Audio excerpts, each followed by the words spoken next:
پێنج ساڵ بۆ 6 ساڵ لەسەر هەیە بوومەتە پاڵەوانی عێراق وەک ئەمبیرن ئەمڕۆژ کە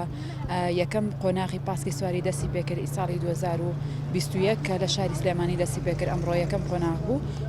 و هەروە کۆتا قۆناغی ئەم ساڵە کە توانیم دووبارە وەکو ساڵەکانی تر کە پلە یەکەمی بەدەست بێنمەوە زۆر سپاس بۆ یانەکەم و بۆ مدەڕیبەکەم کاکسیروان کە پاڵپشتێکی گەورەی ئێمەیە یەم فەریقەیە کە ساڵانە لە دوای یەک ئەنجامی باش بەدەستێنن.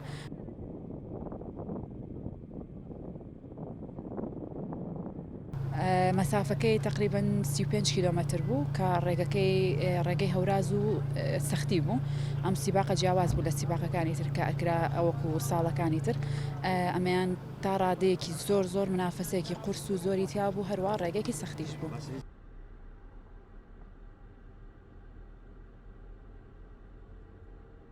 بەڵێ قۆناغ یەکەمی خولی عراق لە شاری سلێمانی ئەنجام درا لە خەوا بەزە پلەی یەکەممان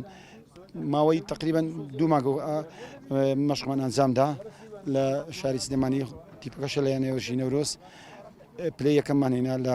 فەردی لە فڕقیش پلەی هەر یەکەممان بەدەستێنا.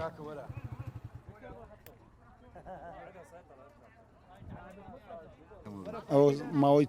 14 ساڵ و تیپە دروست لە یانەوەژی نەورۆز